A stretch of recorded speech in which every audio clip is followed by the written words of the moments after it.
The river had swallowed the road sometime in the night, and Nelson Hadley was the first to see the man's boot sticking up out of the mud like a marker for a grave nobody had dug yet. He swung down from his gray gelding before the animal had even come to a full stop, boots sinking to the ankle in cold silt as he waded toward the shape half buried where the snake had crept over its bank. The thaw had come early that February, warm enough to fool every rancher and freighter in Harmon's Crossing into believing the worst of winter had passed, and the river had answered that false confidence by rising 6 feet in 2 days and drowning the ford road under brown water and broken ice. "Hold there," a woman's voice called from the trees above the bank, sharp with warning. "The ground gives soft past that willow. I have seen a wagon wheel disappear whole." Nelson did not stop moving, but he angled his path around the willow all the same, because the voice belonged to Sarah Harper, and in the 18 months she had kept his ledger straight he had learned that she rarely spoke without reason. She came down the slope herself a moment later, skirts gathered in one fist, her boots finding footing his had missed, and together they reached the man at nearly the same time. He lay face down, one arm flung wide, the current still tugging at his coat as if reluctant to give him up entirely. "He is not moving," Sarah said, already crouching, already reaching for his collar with a steadiness that surprised him even as he admired it. "Turn him with me. Slow. If there is water in him, we do not want to drive it deeper." They rolled him together, Nelson taking the shoulders, Sarah the hips, and the man's face came up gray and slack, lips blue at the edges, a gash crusted dark above one eyebrow. Nelson pressed 2 fingers beneath the jaw and felt nothing for 3 long seconds, then something, faint as a moth against glass. "He is alive," he said. "Barely." "Help me get him turned on his side." Sarah did not hesitate, did not ask why, simply moved as he directed, and when the man's chest heaved and a gout of river water spilled from his mouth onto the mud, she held his head steady with both hands as calmly as if she had done it 100 times before. "You have done this before," Nelson said. "I have watched my share of men pulled from that river," she answered, not looking up. "This crossing has taken more than it has ever given back." The man's eyes opened then, unfocused, rolling, and his hand shot out and closed around Sarah's wrist with a grip that made her gasp. "The bookkeeper," he rasped, the words dragged up from somewhere raw. "She lied, the ledger. She sent the herd south to Cassia, the whole train on her own hand. I swear it, I have the letter." His eyes rolled back before he finished, his grip going slack, and he sank into stillness again, breathing but gone from them. For a moment neither Nelson nor Sarah spoke. The river rushed on below them, indifferent, and somewhere behind them a startled magpie clattered up out of the willows. "He means me," Sarah said at last, very quietly. "There is no other bookkeeper on this crossing." Nelson looked at her, at the mud on her hands and the fear starting to climb into her eyes, and he thought of the numbers that had not balanced in his own ledger 3 nights past, the freight charges he could not account for, the payment for 80 head of beef that had come back smaller than the contract named. He had meant to ride into town that very morning and ask her about it plainly, man to bookkeeper, and settle his mind. Instead, here she knelt in the mud with an accusation hanging over her from the mouth of a half-drowned stranger, and he did not know, in that instant, which way his trust was meant to bend. "We will get him to the doctor," he said finally, because it was the thing that could not wait, whatever else was true. "The rest we will sort after he can speak plain." They carried the man between them up the slope, Sarah taking his boots, Nelson his shoulders, and neither of them said another word until they had him laid across the back of Nelson's gelding and were leading the horse at a careful walk toward the lights of Harmon's Crossing. The settlement had grown up exactly where the old trail crossed the river, a scattering of log buildings and clapboard fronts strung along the muddy main track, with Harmon's Mercantile and Freight standing largest among them, its false front painted white, and its name lettered in gold that was beginning to flake at the edges.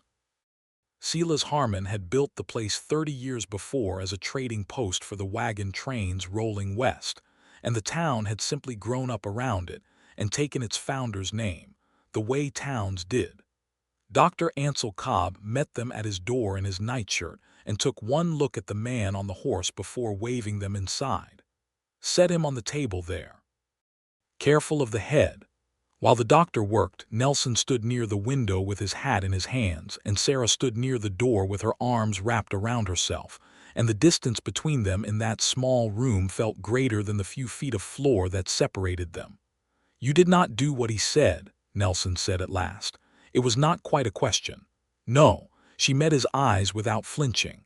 "I did not send any herd south. I have never in my life authorized a freight train to go anywhere but where the contract said it should go, and I have never signed my name to a letter I did not write myself, word for word." "Then someone signed it for you." "So it would seem." Her voice caught just slightly on the word. "Or I am about to be hanged for a crime I have no memory of, which I find, on reflection, unlikely." He almost smiled at the dry courage in it before he remembered what stood between them. "My cattle payment came up short this month, near $40 short against the contract you keep for me." Sarah's chin came up. "Show me the entry." "I intend to." "Tonight," she said. "Not tomorrow, not after you have slept on your suspicions and let them harden into something uglier. Tonight, Mr. Hadley, while the numbers are still fresh in both our minds." He looked at her a long moment, at the mud drying on her skirt hem and the steel in her spine even now, accused twice over in 1 hour, and something in him settled, not into certainty, but into a willingness to be shown. "All right," he said. "Tonight." The doctor's front room by lamplight was no place for ledgers, so they walked the short distance to the mercantile's back office, where Sarah kept her books in a locked cabinet that she alone held the key to. She lit the lamp, set Nelson's account book on the desk between them, and turned the pages back to the entry in question with hands that did not quite shake. "There," she said. 80 head contracted at $11 a head to the camp at Silver Fork, less freight and commission. $880 less freight of 60, less commission of 20, net to you 800. I received 760.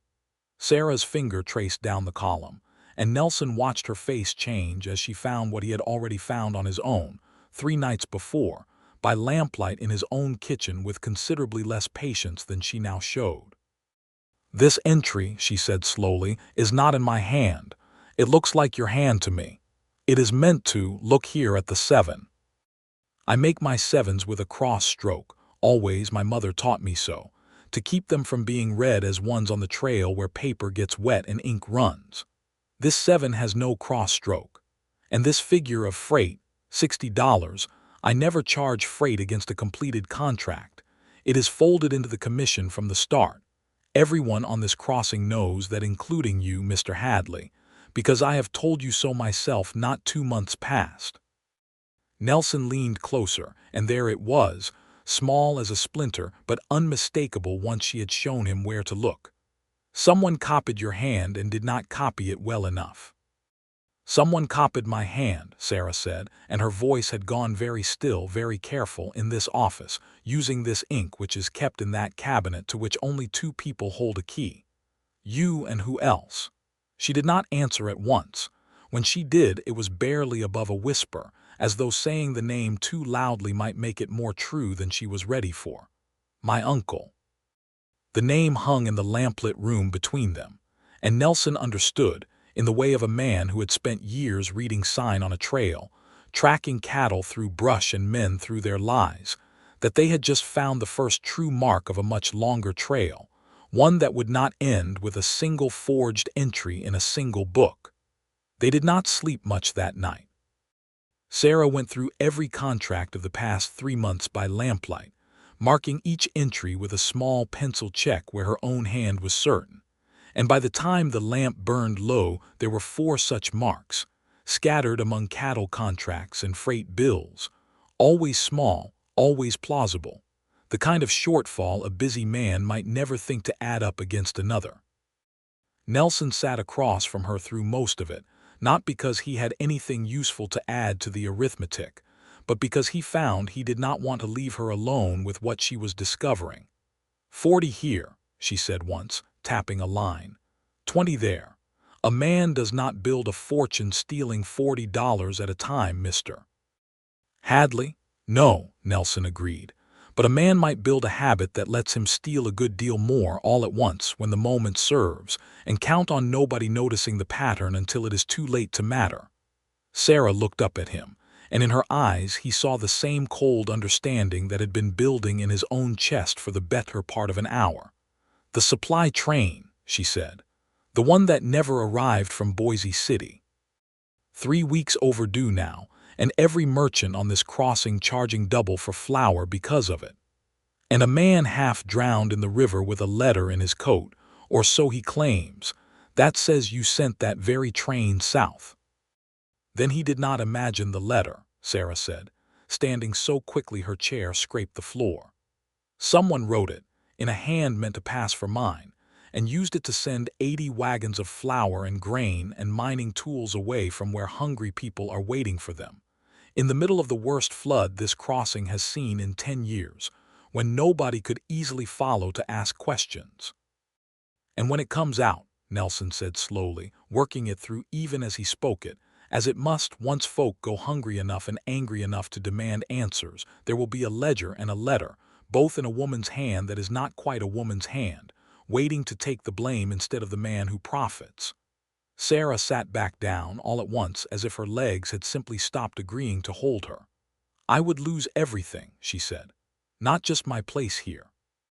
My uncle holds guardianship of my parents' share in this business until I turn 25 by the terms of my father's will. If I am found to have committed fraud, that share reverts to him outright, no waiting required. I would have nothing, not even my name would be worth much after that. You are not going to lose everything, Nelson said, and he was surprised by how certain he sounded, given how little certain he actually had.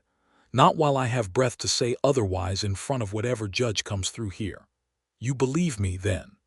I believed you the moment you corrected my mathematics without once apologizing for doing it better than I could.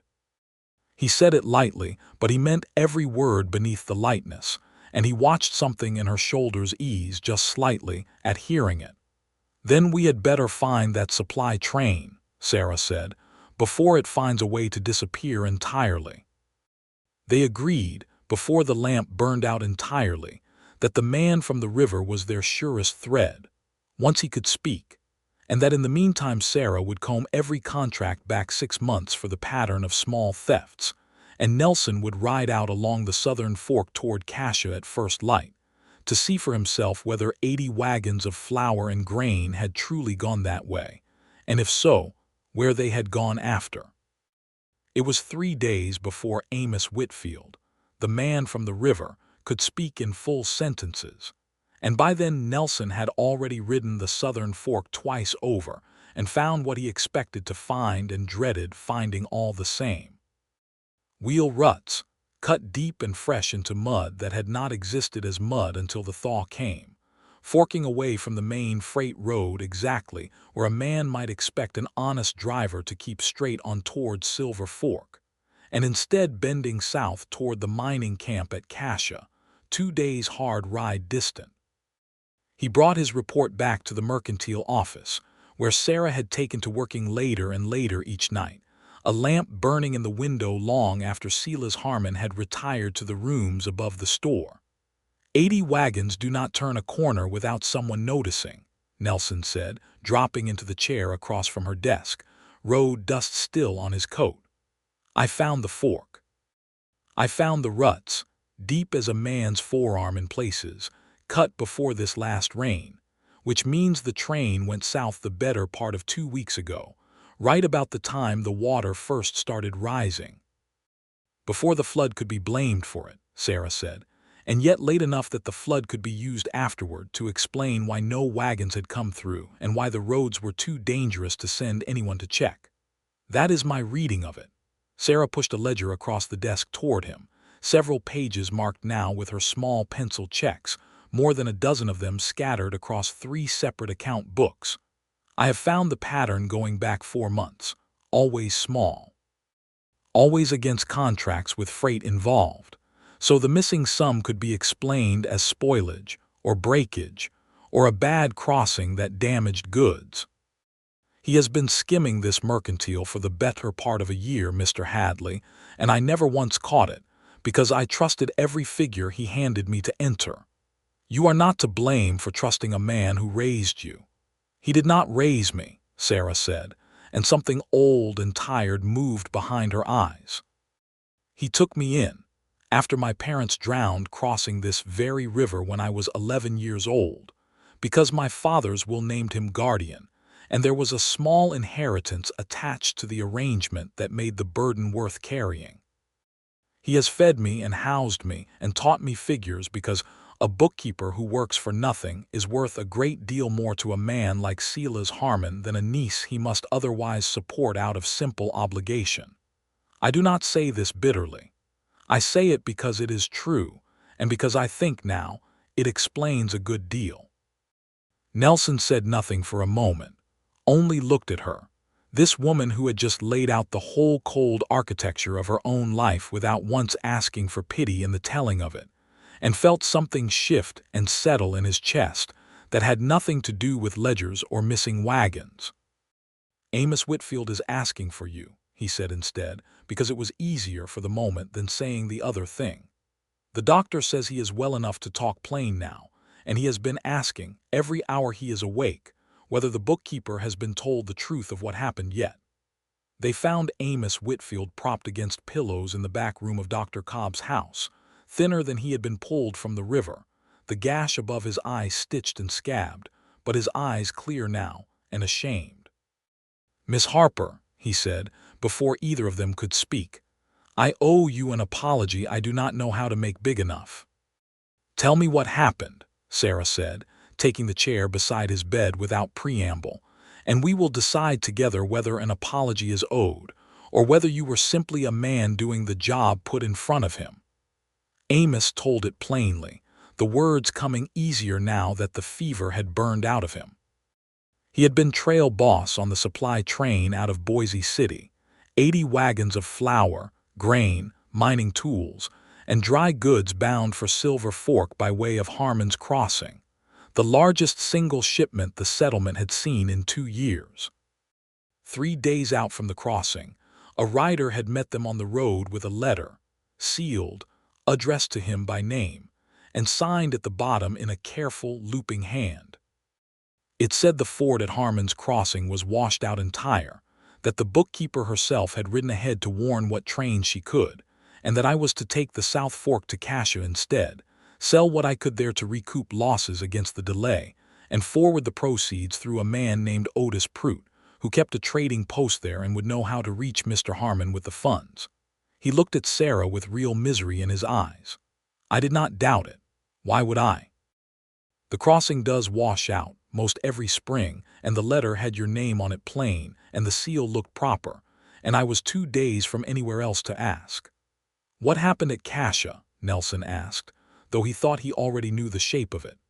We sold near half the train at prices that made me uneasy even at the time, flour going for 3 times what it should, and Prout took the money himself, said he would forward it proper.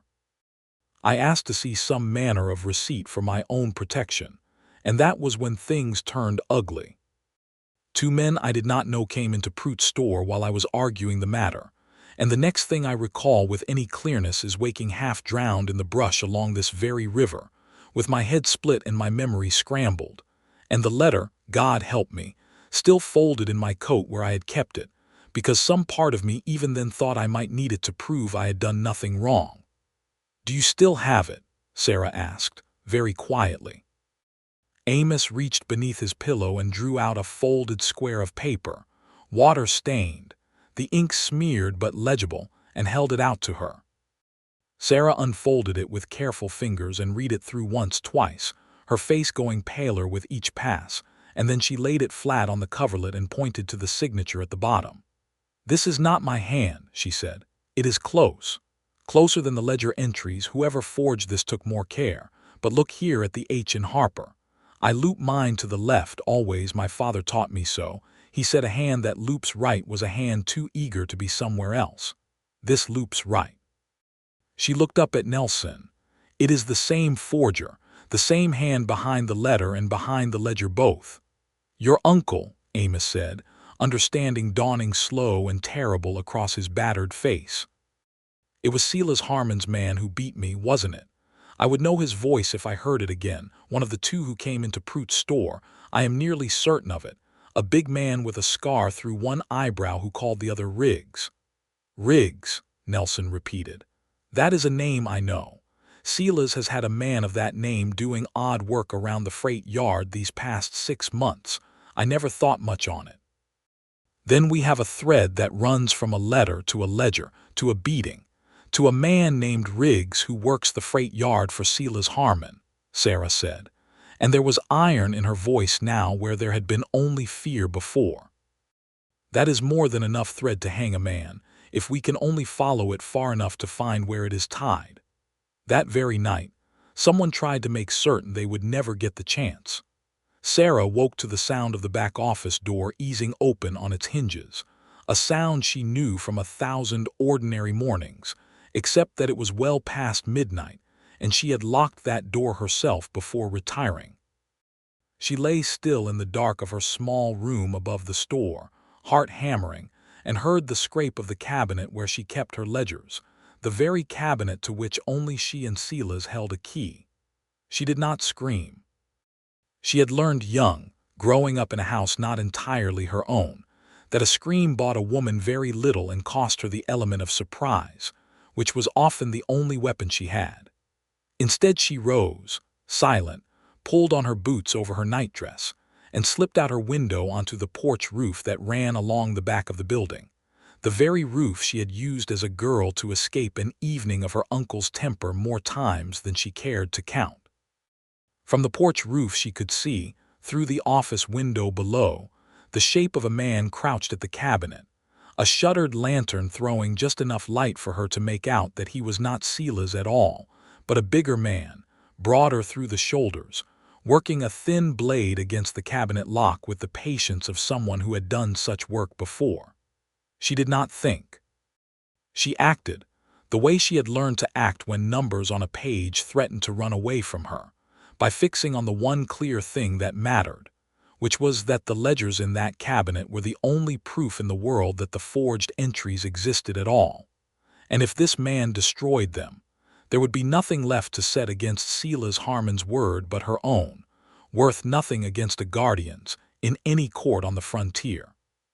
She swung down from the porch roof by the rain barrel, dropped the last 4 feet with a jolt that rattled her teeth, and ran, not for the office, but for Nelson Hadley's room at the boarding house 2 streets over, where he had taken lodging while he worked the crossing.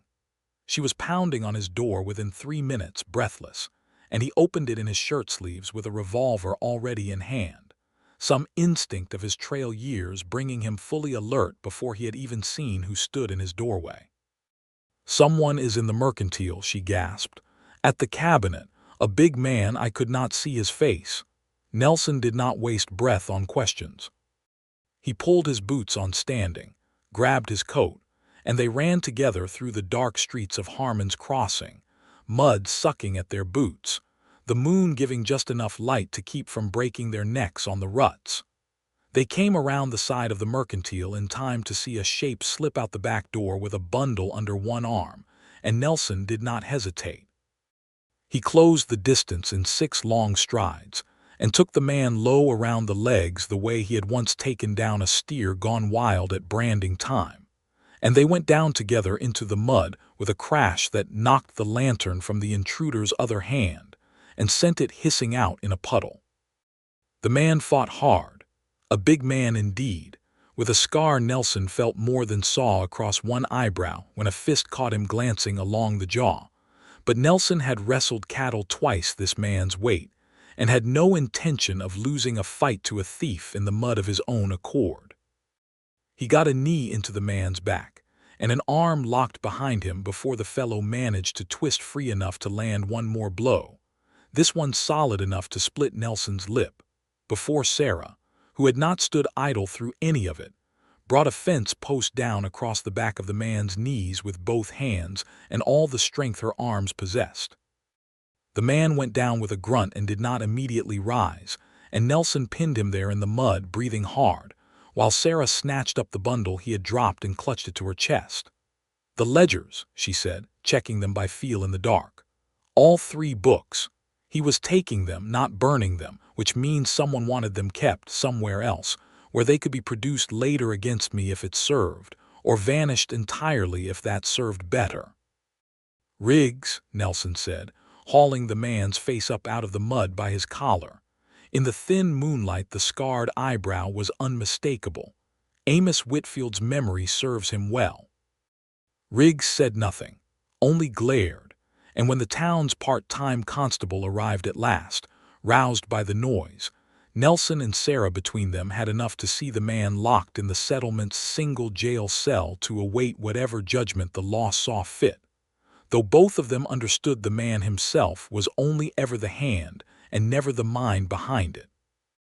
Silas Harmon appeared on the mercantile steps in his nightshirt and coat sometime during the commotion, his face a careful arrangement of shock and concern that Sarah, watching him now with new and terrible clarity, saw through as easily as window glass.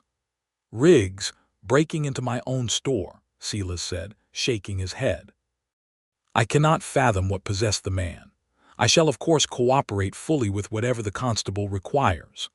"Of course you will, Uncle," Sarah said, and something in her tone made him look at her sharply, though he said nothing more that night, and neither did she, because the time for accusation had not yet come, and she understood now, with Nelson's steady presence beside her in the dark, that when it did come, it must come armed with more proof than a single caught servant could provide. Word of the missing supply train had by then spread through the settlement the way bad news always spread on a frontier crossing, faster than any rider could carry it, and by the following week Harmon's Crossing was a town on the edge of its nerves. Flour prices had tripled at every store but Silas Harmon's own, oddly enough, since he claimed to be holding his reserve stock steady out of charity to his neighbors, a claim that earned him grateful looks from the very families whose desperation he had engineered. Families that had planned to plant come the thaw found themselves short of seed grain as well, since a portion of the missing train had carried that too, and tempers along the muddy Main Street ran hot enough that 2 separate fistfights broke out over the price of cornmeal in a single afternoon. It was into this atmosphere that the circuit judge's advance rider came, 9 days after the night in the mud, posting a notice on the mercantile's own porch, post that Judge Elias Thorne would hold court in Harmon's Crossing in exactly 9 more days' time, to hear all matters of contract, debt, and criminal complaint accumulated since his last circuit, including, the notice specified, in language that made Sarah's stomach drop when she read it, the matter of a missing supply train, disputed freight contracts, and an accusation of fraudulent bookkeeping lodged by Silas Harmon against his ward, Sarah Harper. "He has moved first," Sarah said, standing on the porch with the notice in her hand, her face gone bloodless. "He has lodged the complaint himself before I could lodge one against him. By the time the judge arrives, the whole town will already believe I am the thief on trial, not him." Nelson read the notice over her shoulder, close enough that she could feel the warmth of him at her back, and found himself furious in a way that startled him with its heat. 9 days, he said. It is not much time to prove a man's guilt clean enough to satisfy a judge who has never met either of you and will be inclined, by simple human nature, to believe the established merchant over the ward he has raised. "Then we had best use every hour of the 9 days we have," Sarah said, folding the notice with hands that had stopped shaking, because fear, she had found, was a poor companion for the work ahead, and she had no more use for it than for a ledger column that would not balance. "The proof is not here in this town, Mr. Hadley. It is in Cassia, in whatever remains of the money he took, and in the mouth of a trader named Otis Prout, if we can persuade him to speak it." 2 days' ride south, Nelson said, already turning the problem over the way he turned over any trail. 2 days back if the roads hold, which with this thaw is no certainty at all. That leaves us 5 days to gather what we find and prepare it for a judge who will not want to be told his time is being wasted. "Then we should leave within the hour," Sarah said, and Nelson, looking at the set of her jaw, did not argue. They left before noon, Nelson on his gray gelding, Sarah on a sturdy bay mare from the mercantile's own stable that she claimed, with the faintest ghost of a smile, as fair payment for a year and a half of unpaid overtime keeping her uncle's books straight. The southern road to Cassia had once been a decent freight track, but the thaw had turned long stretches of it into a soup of mud and standing water, and more than once they had to backtrack half a mile to find solid footing around a washout that had swallowed the road whole. "You read this ground the way I read a ledger," Sarah observed, watching Nelson lean from his saddle to study a stretch of churned mud before they crossed it. "What is it you are looking for?" "Wait," he said. "A heavy wagon leaves a different mark than a rider. Deep ruts, evenly spaced, tell me freight passed this way and passed slow, being careful of a load it did not want to lose. A scattered, shallow print tells me riders came through fast, maybe men who did not want to be caught lingering." He straightened in the saddle. "This stretch here was crossed twice by something heavy, going and coming within the same handful of days. That would be about right, if a supply train went south and word of what happened at Cassia had to come back north again after." "You learned this scouting," Sarah said. It was not quite a question. "I guided wagon trains west for 6 years before I settled here and took up ranching," Nelson said. "A man who cannot read the ground he travels does not stay a guide long, not on this frontier. The ground will kill you faster than any man with a gun, if you let it, and it does not announce itself the way a man does. And now you read cattle contracts and freight bills instead of river crossings. Some days I wonder which is more dangerous," he said, and she laughed, a real laugh, surprised out of her by the dryness of it, the first laugh either of them had managed since the morning they pulled Amos Whitfield from the mud. They made camp that first night in the lee of a rock outcrop that kept the worst of the wind off, and Nelson built a small fire with a scout's economy, enough to warm coffee and beans and no more, nothing that would throw light far enough to draw unwanted attention on a road that had already proven itself dangerous to travelers who knew too much. "You have not asked me," Sarah said, once they had eaten, watching the fire rather than him, "whether I resent my uncle, whether I hate him for what he has done." "I did not think it was mine to ask. No one has ever asked in 11 years, she said. "They see a girl taken in out of Christian charity and a man praised through the whole territory for his generosity in raising her, and they assume the story ends there, tidy as a closed ledger. Nobody thinks to ask what it cost the girl, to be a debt someone else was owed thanks for paying." "I am asking now," Nelson said quietly. Sarah was silent a long moment, the fire popping between them before she answered. "I do not hate him. I think I stopped being capable of that feeling toward him a long time ago, the way you stop being able to feel much of anything toward weather, even whether that has ruined your crop. He simply is what he is, and I have spent 11 years learning to be useful enough that he would keep me fed, and clever enough that he would eventually have no choice, but to notice I might be worth more to him free than bound." She looked up finally and met Nelson's eyes across the small fire. "What I feel now is not hatred. It is closer to relief, strange as that sounds, that I finally have proof of the thing I always half suspected but never had courage enough to name." "There is nothing strange in that," Nelson said. "A man lost on a trail feels the same relief the moment he finally admits he is lost. It is a hard thing to name, but a harder thing to keep pretending you do not already know. Is that Scout's wisdom too?" "That is simply a man's wisdom," he said, "earned the same slow way you earned yours, one hard year at a time."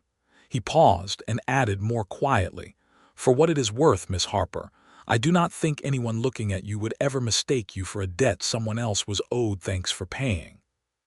Sarah did not answer that, but she did not look away either, and something passed between them across the small fire that had nothing to do with ledgers or forged letters, something warm and a little frightening in its warmth. And when they finally settled to sleep on opposite sides of the fire, each wrapped in their own blanket, Sarah lay awake a long while listening to Nelson's breathing even out into sleep, and found she did not mind the wakefulness nearly as much as she might have expected. They reached Cascia on the evening of the second day, a rougher settlement than Harmon's Crossing, thrown up quick around a silver strike 3 years back and never quite finished growing into anything more permanent. Its main street a row of tents and half-built frame buildings with Prout's Trading Post the largest and most solid structure among them. Otis Prout himself was a narrow man with quick eyes and quicker hands, and he did not much like the look of a rancher and a bookkeeper walking into his store together, asking careful questions about a supply train that had come through some weeks past. "I recall no such train," he said, too fast, wiping down a counter that did not need wiping. "We buy from freighters out of Boise City regular enough. I could not tell you the particulars of any single load, not without my own books to check, and those I keep private, same as any man of business would." "We are not asking you to break any confidence," Sarah said, and Nelson noted with quiet admiration how quickly her manner shifted from the fear she had shown by their campfire to a merchant's brisk, unbothered confidence, the manner of a woman who dealt in contracts and prices for a living and expected to be dealt with in kind. "We are asking you to consider your own position carefully, Mr. Prout." A trail boss named Amos Whitfield survived a beating along the Harmon's Crossing River, and he is presently under the protection of that town's doctor and its people, and he has already sworn to what happened in this very store some weeks past. A judge rides into Harmon's Crossing inside 5 days now to hear the whole matter, and he will be asking, among other things, whether the man who received 80 wagons of stolen goods and paid a beaten trail boss nothing for them was an innocent purchaser deceived by circumstance, or a willing partner in a fraud that has left an entire town hungry through a hard thaw. Prout's quick eyes had gone very still during this speech, calculating something behind them that Sarah could almost read as clearly as a ledger column. "I never laid a hand on Whitfield," he said finally. "I did not say you did," Sarah answered. "I said the judge will be asking whether you were partner to the men who did.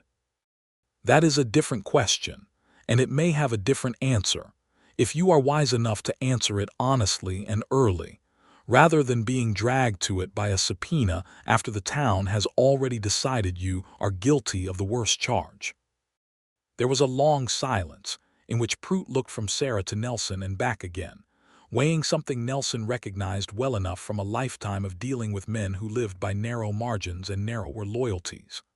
"I bought flour and grain off a train that came through claiming legitimate authority to sell," Prout said at last, slowly, each word chosen with care.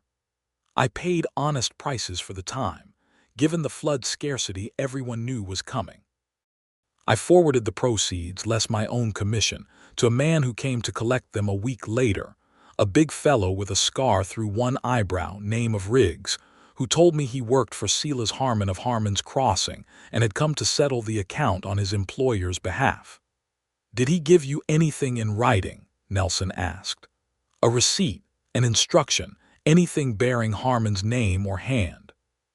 Prout considered this a moment longer, then reached beneath his counter and produced a small tin box from which he drew a single folded paper. "He gave me this, so I would have something to show if ever the freighter's own company came asking after their missing goods. Said it would prove the sale was proper and authorized." He handed it across. "I have kept it safe since. A man in my position learns to keep proof of every transaction, given how often other men try to claim they never happened." Sarah unfolded the paper with careful hands, and there, in ink gone slightly brown with age, was a note authorizing the sale of surplus freight goods at Cascia due to unavoidable route obstruction, signed not with a forged version of her own hand this time, but boldly, carelessly, as though the writer had never imagined the note would survive to be read by anyone but Otis Prout, with the actual signature of Silas Harmon. "He signed his own name to this one," Sarah said, and there was something almost like laughter in her voice, disbelieving laughter, the sound a person makes on finding the last piece of a puzzle they had feared might never surface. He forged my hand for the ledger and the letter to Amos Whitfield, where he needed my name to carry the authority, but here, dealing directly with Prout, where no one on this end knew my hand from any other, he simply signed his own, because it never occurred to him that Prout would keep the proof, or that anyone would ever cross 2 days of bad road to ask for it. "Will you swear to this before the judge?" Nelson asked Prout directly. "That this note came from Riggs, on Harmon's authority, and that the money you paid went to Riggs and not to any freighter's rightful account." Prout hesitated a long moment, clearly weighing his own exposure against the certainty that the truth was going to surface with or without his cooperation now, and finally nodded, slow and reluctant. "I will swear to what happened, plain and honest, if it means I am seen as a man deceived rather than a man complicit. I have no love for Silas Harmon, and less love still for being made a fool of by his hired man." They left Kasia the next morning with Prout's signed statement folded carefully into Sarah's saddlebag, alongside the note bearing Silas Harmon's own careless signature. And Nelson felt, for the first time since the morning they had pulled Amos Whitfield from the mud, that the trail beneath them had turned solid at last, that they were no longer merely following sign, but closing distance on the thing they hunted. They did not know, riding north again with the sun climbing behind broken cloud, that the thaw had continued its work in their absence, swelling every creek and gully along the road into something far more dangerous than the crossing they had managed on the way south. They reached the ford at Harmon's Crossing itself in the late afternoon of the 4th day, the river running higher and faster than either of them had ever seen it, brown water churning with broken ice and torn brush. The crossing they had used 100 times now transformed into something that looked barely passable and possibly not passable at all. "We could wait for morning," Sarah said, studying the water with an expression that suggested she already knew what his answer would be. "See if it drops with the cold overnight. We have a day and a half left before the judge sits," Nelson said. "If we wait and the water does not drop, we lose the margin we cannot afford to lose. I have crossed worse water than this, on trail drives further west. I will go first, test the footing, and signal you the safe line if I find one." He walked the gelding down to the water's edge, studying the current the way Sarah had watched him study mud on the southern road, reading the surface for the subtler signs beneath it, the places where the water ran smooth over a shallow bar rather than churning over some unseen drop. "There," he said finally, pointing to a line perhaps 30 feet upstream of the usual crossing point, where the water ran fast but even. "The old crossing has been undercut, most likely, all this new water working at the bank. This line looks to hold a shelf beneath it still. Follow exactly where I go, no wider, no narrower." He went first, the gelding picking its way with obvious reluctance into water that rose quickly past its knees, then its chest, Nelson leaning forward in the saddle to keep his own weight balanced and low. Sarah followed on the bay mare, close enough behind that she could see the exact line of his passage, and for a moment it seemed the crossing would hold, that they would come up the far bank wet and cold but whole. It was 3/4 of the way across that the bank itself betrayed them. A section of the near shore, already undercut and weakened by days of rising water, gave way beneath the mare's hind legs with no more warning than a low grinding groan, and Sarah felt the ground simply vanish from beneath her mount's rear feet. The mare screamed and scrambled, and Sarah, thrown forward hard against the saddle horn, felt herself losing her seat entirely as the horse's hindquarters dropped into a current suddenly deeper and faster than anything they had tested. She went into the water almost before she understood she was falling, the cold hitting her like a physical blow that drove the breath from her lungs, the current immediately dragging at her skirts with a strength that felt almost personal in its violence. "Nelson!" It was the only word she managed before the water closed over her head. Nelson had already turned in the saddle at the first sound of the bank giving way, and he saw Sarah go under with a jolt of fear sharper than anything he had felt watching Amos Whitfield's near-drowned body pulled from this same river days before. He did not think. He swung down from the gelding into water that came to his own chest, fighting the current for footing, and made for the place where he had last seen her go under, close enough to the collapsed bank that broken earth and torn brush were still sliding into the water around him. He caught her arm as she surfaced, gasping, 10 feet downstream from where she had fallen, and hauled her against him with strength born of pure animal terror at the thought of losing his grip. The current fought him for her, dragging at both of them, but Nelson had spent 6 years learning this river and a dozen others like it, learning that panic killed faster than cold water ever could, and he forced himself to move with deliberate care rather than desperate speed, working them both sideways across the current rather than fighting it head-on, toward the shelf of solid ground he had tested minutes before. "I have you," he said against her ear, his voice rough with effort and something else besides. "I have you, Sarah, kick with me. Do not fight the current straight on, we go sideways toward the bank." She heard her own name in his mouth for the first time and found, even through the cold and the fear, that it steadied her enough to do exactly as he said, kicking in the direction he pulled rather than thrashing against the water's pull, and between his strength and her sudden, focused calm they gained the shelf of solid ground together, Nelson half dragging her the last few feet up a bank slick with mud, until they collapsed together on ground that did not move beneath them. For a long moment neither of them could do anything but breathe, sprawled together in the mud, Sarah's hand still locked around Nelson's forearm as though she could not quite convince her fingers to let go. "The mare," she managed finally, through chattering teeth, "found her footing again downstream. I saw her scramble out just past that bend. She will be fine. Horses are better swimmers than either of us gives them credit for." Nelson pushed himself up on one elbow, looking down at her, mud-streaked and soaked through and shaking with cold, and something in his chest that had been building for days finally broke loose from wherever he had been holding it. "You went under and I thought," he stopped, unable for a moment to make the words come. "I know," Sarah said softly. "I felt the same, watching that bank give way beneath me, thinking of everything I had not yet said to you." "What had you not yet said?" She looked up at him, soaked and shivering and entirely unguarded in a way he had not yet seen from her in all the days of ledgers and forged letters and careful, controlled courage.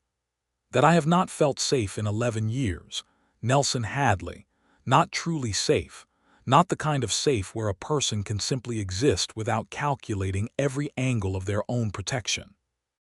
And somewhere in these last 9 days, riding beside you, arguing mud tracks with you, I began to feel it. Safe. And I did not want to go under that water without you knowing that, whatever else happens with judges and ledgers and my uncle's crimes." Nelson did not answer with words. He answered by leaning down and kissing her, there in the mud on the riverbank, cold and soaked and entirely undignified and entirely certain. And Sarah's hand came up to fist in the collar of his shirt and pull him closer rather than push him away. And for a long moment the river and the judge and the whole tangled fraud they had spent 9 days unraveling simply ceased to exist, replaced by the singular, uncomplicated fact of 2 people who had nearly drowned and found, instead, each other. They rode into Harmon's Crossing an hour later, soaked, mud-streaked, and entirely disheveled, drawing more than a few startled looks along the main street, but neither of them cared much for appearances just then. There was work still to be done, and only a day and a half left to do it in.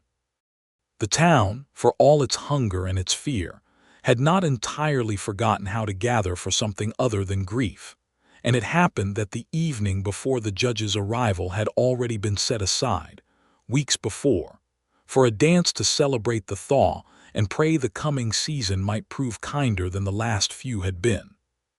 Nobody had thought to cancel it despite everything, and Sarah suspected, watching the town hall fill with lanterns and fiddle music that evening, that the settlement needed the dance more than ever, needed one night of ordinary joy to carry them through whatever the judge's hearing might bring the next day. She had not planned to attend, had planned instead to spend the evening reviewing every scrap of evidence one final time by lamplight. But Nelson had appeared at the mercantile door at dusk in a clean shirt with his hair still damp from washing, and had simply held out his hand and said, "1 hour. The ledgers will still be there after." She went, because she found she did not have it in her to refuse him, and because some small, long-starved part of her wanted, badly, 1 hour of being simply a woman at a dance rather than a bookkeeper defending her own name. The town hall was warm with lantern light and crowded bodies, the fiddles sawing out something quick and bright while couples turned across the plank floor. And when Nelson led her out among them, one hand at her waist and the other holding hers with a careful gentleness that belied the strength she had felt in that hand pulling her from the river, Sarah felt every eye in the room settle on them, and found, for once, that she did not mind being seen. "You dance better than a scout ought to," she said, as he turned her neatly around another couple. "A man who guides wagon trains learns to dance at every gathering along 500 miles of trail, or he learns to sit alone at the edge of every fire while everyone else has the fun of it. I chose to learn. And here I thought your only skill was reading mud." "I have a modest number of other skills," he said, and the look that went with it made her laugh outright, warm and unguarded. And she was aware, distantly, of a few heads turning at the sound, of whispers already starting about the rancher and his bookkeeper, and found she did not mind those either. They danced 3 dances running, longer than propriety strictly allowed for an unmarried pair, and by the 3rd dance Nelson had drawn her close enough that there was no pretending, for anyone watching, that this was mere courtesy between a man and the woman who kept his books. Sarah felt the whole weight of the coming day, the judge and the evidence and her uncle's cold, calculating face, recede for those few minutes into something distant and manageable, replaced by the solid warmth of Nelson's hand at her waist and the easy certainty in his eyes when he looked at her. Across the room, near the refreshment table, Silas Harmon watched his ward dance a 4th time with the rancher whose account she kept, and his face, for those watching closely, betrayed the first crack of real alarm they had seen in him since the whole matter began. He had built his plan on the assumption that Sarah Harper stood alone in the world, friendless enough that her word would carry no more weight than a servant's against her guardians, and watching her now, flushed and laughing in Nelson Hadley's arms with half the town looking on approvingly, he understood, perhaps for the first time, that his assumption had been wrong. He left the dance early, and neither Nelson nor Sarah noticed him go, too caught up in each other and in the fiddle music and in the simple, stolen joy of one evening before the reckoning. That reckoning came the following morning, when Judge Elias Thorne arrived on the noon stage with his clerk and a territorial marshal riding escort, and the whole of Harmon's Crossing crowded into the town hall by 1 o'clock to see justice done, whatever shape it took. Judge Thorne was a spare, gray man with tired eyes and a voice that carried without needing to rise, and he called the matter of Harmon versus Harper first among the day's business, understanding, as any circuit judge learned to understand, that a town half-starved by scarcity and half-maddened by rumor would not settle to its other business until this one was resolved. Silas Harmon spoke first, as complainant, laying out his case with the smooth, practiced concern of a man who had told the same lie so many times he had nearly convinced himself of it.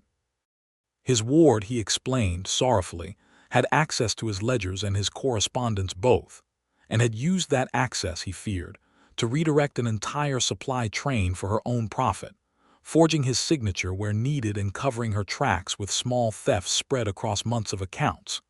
He produced, as evidence, several ledger pages bearing entries in a hand that did, Sarah admitted when the judge showed them to her, look remarkably like her own. "Miss Harper," Judge Thorne said when Silas had finished, "you have heard the accusation. What do you say to it?" Sarah stood, and her voice when it came was steady in a way that surprised even her, though it should not have, given how many hours she had spent preparing exactly this moment. "I say, Your Honor, that every word of it is false, and I have brought proof enough to show it if the court will grant me leave to present it." "Proceed." She laid it out piece by piece, with the same clean precision she brought to any ledger. The forged entries themselves, and the small tells within them, the missing cross stroke on her sevens, the leftward loop she never made, details a forger might copy in outline but never quite master in the small habits of a lifetime's practice. The letter Amos Whitfield had carried, bearing the same telltale flaws. Amos himself, called forward pale but steady, who told the court plainly how the letter had reached him, how he had followed its instructions in good faith, and how he had been beaten and left for dead the moment he asked Otis Prout for a receipt that might have exposed the fraud too early. Then Otis Prout's sworn statement, and finally, the note bearing Silas Harmon's own careless, unguarded signature, the one piece of evidence he had never imagined would travel 2 days south and 2 days back again to condemn him in his own hand. The town hall had gone entirely silent by the time Sarah finished. Silas Harmon's face gone the color of old ash. His earlier smooth concern collapsed into something far uglier and far more desperate. "This is a fabrication," he said, too loud, too fast. "A conspiracy between my ward and this rancher who fancies himself in love with her, cooked up to save her own guilty neck." "Mr. Harmon," Judge Thorne said, and there was something in his tired voice now that had gone very hard, "I have before me a signature you do not dispute is your own, on a note authorizing the sale of stolen freight, corroborated by a sworn statement from the man who received that freight, corroborated further by a beaten trail boss whose injuries were witnessed and treated by this town's own doctor, corroborated further still by Wheel, Rut's a scout of considerable experience, tracked personally along a road that leads exactly where all this testimony says it should lead.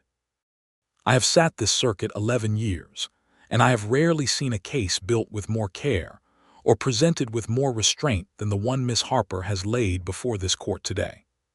I do not find it credible that such a case was fabricated in 9 days by 2 people whose only crime, so far as I can determine, is having fallen in love while investigating a fraud that very nearly cost one of them her name and her livelihood both."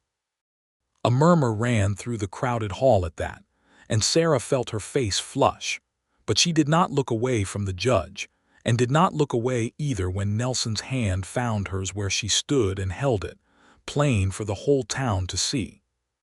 Judge Thorne's ruling, when it came, was swift and unambiguous. Silas Harmon was found to have committed fraud against the freight company whose goods he had diverted, against the settlers of Harmon's Crossing whose scarcity he had engineered for profit, and against his own ward, whose hand he had forged and whose name he had attempted to sacrifice to cover his crimes. The marshal took him into custody on the spot, to be held for trial on the criminal charges at the territorial seat, and the judge further ordered that all guardianship of Sarah Harper's inheritance be dissolved immediately, her parents' share of the business and land restored to her outright, with damages besides, to be paid from whatever of Silas Harmon's assets could be recovered. The false Leon Silas had quietly attached to a portion of Nelson's ranch land, using forged claims of unpaid freight debt as leverage, months before either of them had understood what he intended, was voided in the same ruling, struck from the territorial record as though it had never existed at all. "Riggs will answer for his own part in the beating of Amos Whitfield," the judge added, "when the marshal's investigation is complete, though I note the man is already in custody on the lesser charge of attempted theft, which will not want for company once the fuller charge is added to it." The crowd broke into noise then, some relief, some anger still simmering toward the man being led out in irons, some simple hunger for the ordinary gossip of a town that had just watched its most respected merchant unmasked as a thief and a liar. Amos Whitfield was surrounded almost at once by well-wishers grateful for his honesty, and Otis Prout's statement, read aloud in full, spared him the worst of the town's anger, since it painted him as deceived rather than complicit, a distinction the crowd seemed willing enough to grant a stranger they had no particular quarrel with. It took the better part of an hour for the town hall to empty, well-wishers and gossips and the merely curious drifting out into the thin gray afternoon light, until at last only Sarah and Nelson remained, standing near the now empty judge's bench, the fiddle player from the night before's dance sweeping up scattered chairs at the far end of the hall, humming some tune to himself that was not quite the one he had played the evening before. "It is over," Sarah said, and there was wonder in her voice as though she had not quite let herself believe, until this moment of quiet after the crowd had gone, that it truly could be. "It is over," Nelson agreed. He turned to face her fully, taking both her hands in his. "You built that case yourself, Sarah. I tracked some mud and forded some water, but the proof, the whole shape of it, that was your doing. I could not have found the trail south without you. I would not have survived that river crossing without you. I think, Mr. Hadley, we built it together, and I have grown rather fond of the idea of continuing to build things together, if you will have me." "If I will have you," Nelson repeated, something between a laugh and disbelief in his voice. "Sarah, I have been half in love with you since the night you corrected my arithmetic in a mud-stained office and did not once apologize for being right. I fell the rest of the way somewhere on that river, watching you go under and thinking my whole life would go dark with you if you did not come back up. There has been no question, for some days now, of whether I will have you. The only question has been whether you would ever consent to have me, a rancher who spends half his year on horseback and cannot balance a ledger to save his life. I happen to know an excellent bookkeeper," Sarah said, "recently come into a fair inheritance and considerable free time, who might be persuaded to keep those accounts for you a good while longer, on rather more permanent terms than our previous arrangement. Is that a proposal, Miss Harper, or merely a business offer?"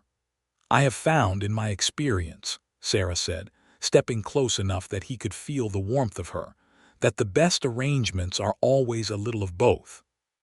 Nelson kissed her then, slow and certain, with none of the desperate urgency of the riverbank behind it, only the quiet, settled joy of two people who had fought hard for exactly this and meant to keep it. When they finally broke apart, the fiddle player at the far end of the hall had stopped his sweeping to watch them with a broad, unabashed grin, and neither of them minded being seen this time either.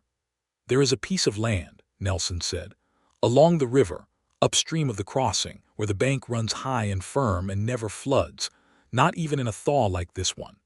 I have had my eye on it 2 years now for a second house, thinking someday I might need more room than a bachelor's cabin allows. I would like to build it there if you would care to help me choose the windows and figure the cost of the lumber." "I would care to a great deal," Sarah said. "Though I warn you now, I intend to keep those accounts as carefully as I keep every other ledger I am given, and I will expect you to balance against me fair and square, same as any contract." "I would not have it any other way," Nelson said, and outside the town hall the afternoon sun had broken through the last of the gray cloud, catching the flooded river beyond the settlement in a wide gleam of silver and gold, the same water that had nearly taken her from him, now simply a river again, running high with the last of a hard winter's thaw, promising, as such water always did on this frontier, a green and generous spring to follow. They walked out together into that thin bright light, hand in hand, past the jail where Silas Harmon sat waiting for the wagon that would carry him to the territorial seat, past the mercantile that would soon bear a new name, and for the first time in its history, an honest set of books kept by its rightful owner, and on toward the river crossing itself, where the water, though still running high, had already begun, almost imperceptibly, to settle back within its banks, the way even the wildest floods eventually did, given time enough and steady ground to run against. Behind them, The settlement of Harmon's Crossing carried on with the ordinary business of an evening after a hard day's justice, lamps being lit window by window along the muddy main street, the smell of wood smoke and cooking rising into the cooling air, and somewhere among all that ordinary life, two people who had found each other beside a river and a dead man who was not quite dead, who had tracked forged ledgers and stolen wagons, and nearly drowned proving a woman's innocence, walked on together into whatever came next, entirely certain, for the first time in either of their lives, that whatever it was, they would face it side by side.